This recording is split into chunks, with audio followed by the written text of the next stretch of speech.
Friends, welcome back to our channel. అతి త్వరలో నిర్వహించబోతున్న టెట్కు సంబంధించిన మోస్ట్ ఇంపార్టెంట్ వీడియోస్ను మన ఛానల్లో తీసుకొస్తుంటే ఈ వీడియోలో భాగంగా 6th క్లాస్ ఈవీఎస్కు సంబంధించిన మరికొన్ని ఇంపార్టెంట్ బిట్స్ అయితే తెలుసుకునే ప్రయత్నం చేద్దాం. ఈ టెట్కు సంబంధించిన ఫ్రీ ఆన్లైన్ టెస్టులు రాయాలనుకుంటే మన యాప్ని డౌన్లోడ్ చేసుకోండి. అదేవిధంగా ఈ టెట్కు సంబంధించిన పేపర్ 1 టెస్ట్ సిరీస్ అనేది కేవలం 49 రూపీస్కి అందుబాటులో ఉంది. ఎవరైతే యాప్ను డౌన్లోడ్ చేసుకోలేరో డౌన్లోడ్ చేసుకునే ప్రయత్నం చేయండి. యాప్ లింక్ అనేది డిస్క్రిప్షన్ ఉంటుంది. అదేవిధంగా టెట్కు సంబంధించిన ఇంపార్టెంట్ వీడియోస్ను మిస్ కాకుండా చూడాలనుకుంటే ఛానల్ని సబ్స్క్రైబ్ చేసుకొని పక్కన ఉన్న బెల్ బటన్ క్లిక్ చేయండి. ఫ్రెండ్స్, ఇక ఈ వీడియోలో భాగంగా 6th క్లాస్ ఈవీఎస్లోని అయస్కాంతాలతో ఆటలకు సంబంధించిన లెసన్ యొక్క ఇంపార్టెంట్ బిట్స్ అయితే చూసే ప్రయత్నం చేద్దాం. ముందుగా ఫస్ట్ వన్, సుమారు ఎన్ని సంవత్సరాల క్రితం లోడ్ స్టోన్స్ను కనుగొన్నారు?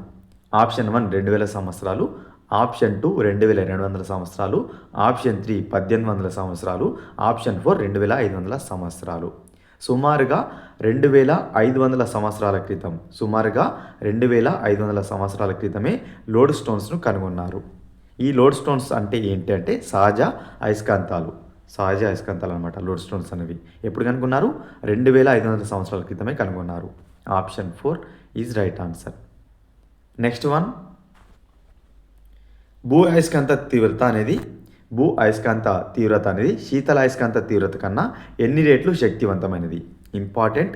భూ అయస్కాంత తీవ్రత ఏదైతుందో అది ఈ శీతల అయస్కాంత తీవ్రత కన్నా ఎన్ని రెట్లు శక్తివంతంగా ఉంటుంది అని అడుగుతున్నారు. ఆప్షన్ 1 20 రెట్లు, ఆప్షన్ 2 15 రెట్లు, ఆప్షన్ 3 10 రెట్లు, ఆప్షన్ 4 30 రెట్లు. భూ అయస్కాంత తీవ్రత అనేది శీతల అయస్కాంత తీవ్రత రేట్తో పోల్చినప్పుడు 20 రెట్లు శక్తివంతమైనది. ఓకేనా? శీతల అయస్కాంత తీవ్రతతో పోల్చినప్పుడు భూ అయస్కాంత తీవ్రత అనేది ఎన్ని రెట్లు శక్తివంతమైనది? 20 రెట్లు శక్తివంతంగా ఉంటుంది. Option 1 right answer. Next one, విద్యుత్ అయస్కాంత తయారీలో ఉపయోగించే పదార్థాలు. ఈ విద్యుత్ అయస్కాంతాలు ఏవైతుందో వాటి తయారీలో ఉపయోగించే పదార్థాలు ఏవి అని అడుగుతున్నారు. ఆప్షన్ 1 అయస్కాంతాలు, ఆప్షన్ 2 రాగి కడ్డీ, ఆప్షన్ 3 ఉక్కు కడ్డీ, ఆప్షన్ 4 ఇనుప కడ్డీ. ఈ విద్యుత్ అయస్కాంతాలు ఏవైతున్నాయో వీటి విద్యుత్ అయస్కాంతాల తయారీలో ఉపయోగించే పదార్థాలు ఇనుప కడ్డీలు. ఓకేనా? విద్యుత్ అయస్కాంత తయారీలో ఉపయోగించే పదార్థాలు ఇనుప కడ్డీలు అన్నమాట. Option 3 right answer. ఇనుప కడ్డీలు ఎందులో ఉపయోగిస్తారు? విద్యుత్ అయస్కాంత తయారీలో ఉపయోగిస్తారు. నెక్స్ట్ వన్, క్రింది వాణిలో సరైన స్టేట్మెంట్ ఏదని అడుగుతున్నారు. ఆప్షన్ 1 సజాతి ధృవాలు ఆకర్షించుకుంటాయి, ఆప్షన్ 2 విజాతి ధృవాలు వికర్షించుకుంటాయి, ఆప్షన్ 3 స్వేచ్ఛగా వేలాడదీసిన అయస్కాంతం ఉత్తర దక్షిణ దిక్కులను సూచిస్తుంది, ఆప్షన్ 4 భూమికి ఆకర్షణ లేదు. సో మనకు ఇక్కడ ఇచ్చిన 4 ఆప్షన్స్లలో సరైనది ఏదంటే స్వేచ్ఛగా వేలాడదీసిన అయస్కాంతం ఏదైతుందో అయస్కాంతం అనేది ఉత్తర దక్షిణ దిక్కులను సూచిస్తుంది, సౌత్ నార్త్లను సూచిస్తుంది అనమాట. స్వేచ్ఛగా ఒక అయస్కాంతాన్ని వేలాడిస్తే అది ఉత్తర దక్షిణ దిక్కులను సూచిస్తుంది. ఇది సరైన స్టేట్మెంటు. సజాతి ధృవాలు వికర్షించుకుంటాయి కాబట్టి రాంగ్ అనమాట. విజాతి ధృవాలు ఆకర్షించుకుంటాయి, ఇది రాంగ్. భూమికి ఆకర్షణ శక్తి లేదు, ఇది రాంగ్ అనమాట. సో ఈ 3 రాంగ్, ఇది ఒకటి మాత్రమే రైటు. ఓకేనా? భూమికి ఆకర్షణ శక్తి ఉంటుంది. విజాతి ధృవాలు వికర్షించుకోవు. సజాతి ధృవాలు వికర్షించుకుంటాయి. ఓకేనా? సరైన స్టేట్మెంట్ అనేది థర్డ్ అనమాట. స్వేచ్ఛగా వేలాడదీసిన అయస్కాంతం అనేది ఉత్తర దక్షిణ దిక్కును సూచిస్తుంది, తూర్పు పడమలను సూచిస్తుందంటే మాత్రం రాంగ్ అవుతుంది. నెక్స్ట్ వన్, ఈ క్రింది వాటిలో బలమైన అయస్కాంతం ఏది? ఈ క్రింది ఇచ్చిన మూడిట్లో ఏది బలమైన అయస్కాంతం అని అడుగుతున్నారు. Option 1 neodymium, option 2 load stone, option 3 దండ అయస్కాంతం, ఆప్షన్ 4 1, 2. ఈ క్రింది ఇచ్చిన వాటిలో ఏది బలమైన అయస్కాంతం అంటే నియోడైమియం అనేది బలమైన అయస్కాంతం. అదేవిధంగా ఆప్షన్ 2 లోడ్ స్టోన్ అనేది సహజ అయస్కాంతం. సహజ అయస్కాంతం అయితే నియోడైమియం అనేది బలమైన అయస్కాంతం. గుర్తుపెట్టుకోండి. Option 1 is right answer. బలమైన అయస్కాంతం ఏది? నియోడైమియం. నెక్స్ట్ వన్, మొట్టమొదటగా అయస్కాంత దిక్సూచిని కనుగొన్న దేశం ఏంది? అయస్కాంత దిక్సూచి ఏదైతుందో ఈ అయస్కాంత దిక్సూచిని ఏ దేశం కనుగొన్నది అని అడుగుతున్నారు మొట్టమొదటిసారిగా. ఆప్షన్ 1 భారతదేశం, option 2 China, option 3 England, option 4 Portuguese. మొట్టమొదటిసారిగా అయస్కాంత దిక్సూచి ఏదైతే ఉంటుందో ఈ అయస్కాంత దిక్సూచిని చైనా వాళ్ళు కనుగొనడం జరిగింది. అయస్కాంత దిక్సూచిని మొదటిసారిగా కనుగొన్నది ఎవరు? చైనా వాళ్ళు. Important. Option 2 right answer. China వాళ్ళు ఏం కనుగొన్నారు? అయస్కాంత దిక్సూచిని కనుగొన్నారు మొట్టమొదటిసారిగా. Option 2 right answer. Next one, శక్తివంతమైన అయస్కాంతం తయారు చేయడంలో ఉపయోగించని పదార్థం. శక్తివంతమైన అయస్కాంతం ఉంటుంది కదా, శక్తివంతమైన అయస్కాంతం తయారీలో ఉపయోగించని పదార్థం ఏదంటాను? ఉపయోగించని పదార్థం. ఆప్షన్ 1 నికెల్ అని వచ్చింది, నికెల్. ఆప్షన్ 2 రాగి. ఆప్షన్ 3 ఇనుము. Option 4 zinc. శక్తివంతమైన అయస్కాంత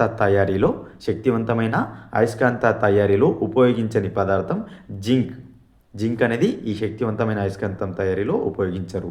నికెల్ కానీ, రాగి కానీ, ఇనుము కానీ ఈ 3 కూడా ఉపయోగించడం జరుగుతుంది. దేంట్లో? శక్తివంతమైన అయస్కాంత తయారీలో జింక్ అనేది ఉపయోగించరు, గుర్తుపెట్టుకోండి. రాగి, నికెల్, ఇనుము ఉపయోగించడం జరుగుతుంది. Option 4 right answer. ఉపయోగించినది జింక్. నెక్స్ట్ వన్, ఒక అయస్కాంతానికి శక్తి ఎక్కువగా ఎక్కడ ఉంటుంది? ఒక అయస్కాంతానికి శక్తి అనేది ఏ స్థానంలో ఎక్కువగా ఉంటుంది? ఆప్షన్ 1 ధృవాల వద్ద. ఆప్షన్ 2 మధ్య భాగంలో. ఆప్షన్ 3 కేంద్రం వద్ద. ఆప్షన్ 4 పైవన్నీ. ఒక అయస్కాంతానికి శక్తి అనేది, ఒక అయస్కాంతం ఉంటుంది కదా, ఒక అయస్కాంతానికి శక్తి అనేది ఎక్కువగా ఎక్కడ ఉంటుందంటే ధృవాల వద్ద ఉంటుంది. ఓకేనా? ఒక అయస్కాంతానికి శక్తి అనేది ఎక్కడ ఉంటుంది? ధృవాల వద్ద ఉంటుంది. Option 1 right answer. మధ్య భాగంలో, కేంద్రం వద్ద కాదు. ధృవాల వద్ద అయస్కాంతానికి శక్తి ఏ విధంగా ఉంటుంది? ఎక్కువగా ఉంటుంది. నెక్స్ట్ వన్, భూకేంద్రంలో ఉండే దేని వల్ల భూమి పెద్ద అయస్కాంతంగా పనిచేస్తుంది? భూకేంద్రంలో ఉండే దేని వల్ల, ఏ దాని వల్ల భూమి పెద్ద అయస్కాంతంగా పనిచేస్తుంది? ఆప్షన్ 1 ఇనుము. ఆప్షన్ 2 అధిక ఉష్ణోగ్రత. ఆప్షన్ 3 బంగారము. ఆప్షన్ 4 ధృవాల ప్రవాహము. భూకేంద్రంలోని ధృవాల ప్రవాహం వల్ల భూమి పెద్ద అయస్కాంతంగా పనిచేస్తుంది. భూకేంద్రం నుండే ధృవాల ప్రవాహం కారణంగానే భూమి అనేది పెద్ద అయస్కాంతంగా పనిచేస్తుంది. ఇనుము వల్ల కాదు, అధిక ఉష్ణోగ్రత వల్ల కాదు, బంగారం వల్ల కాదు. ధృవాల యొక్క ప్రవాహం వల్ల భూమి అనేది పెద్ద అయస్కాంతంగా పనిచేస్తుంది. Option 4 right answer. Important. Next one, మొదటగా లోడ్ స్టోన్స్ను కనుగొన్న వ్యక్తి ఎవరు? ఇంపార్టెంట్. లోడ్ స్టోన్స్ అనేవి ఏమని చెప్పుకున్నాం మనము? సహజ అయస్కాంతాలు అని చెప్పుకున్నాం. బలమైన అయస్కాంతం ఏంది? నియోడైమియం. అయితే లోడ్ స్టోన్స్ను కనుగొన్న వ్యక్తి ఎవరని అడుగుతున్నారు. ఎన్ని సంవత్సరాల క్రితం కనుగొన్నారు? సుమారుగా 2500 సంవత్సరాల క్రితం కనుగొన్నారు. 2500 years బ్యాక్ కనుగొన్నారు లోడ్ స్టోన్స్ను. ఎవరు కనుగొన్నారు మరి? Option 1 William. Option 2 Magnus. Option 3 Harvey. Option 4 1 and 2. మొదటగా లోడ్ స్టోన్స్ను కనుగొన్న వ్యక్తి మ్యాగ్నస్ అనే వ్యక్తి మొదటిసారిగా లోడ్ స్టోన్స్ కనుగొన్నాడు. ఇతను ఒక గొర్రెల కాపరి. ఎప్పుడు కనుగొన్నాడు? సుమారుగా 2500 సంవత్సరాల క్రితమే లోడ్ స్టోన్స్ను కనుగొనడం జరిగింది మ్యాగ్నస్ అనే వ్యక్తి. ఇది ఒక సహజ అయస్కాంతం లోడ్ స్టోన్ అనేది. Option 2 right answer. ఇవి ఫ్రెండ్స్ ఈ వీడియోలో భాగంగా ముఖ్యమైన బిట్స్. ఈ టెట్కు సంబంధించిన ఫ్రీ ఆన్లైన్ టెస్టులు రాయాలనుకుంటే మన యాప్ని డౌన్లోడ్ చేసుకోండి. యాప్ లింక్ అనేది డిస్క్రిప్షన్ ఉంటుంది. మరొక ఇంపార్టెంట్ వీడియోతో మీ ముందుంటాను ఫ్రెండ్స్.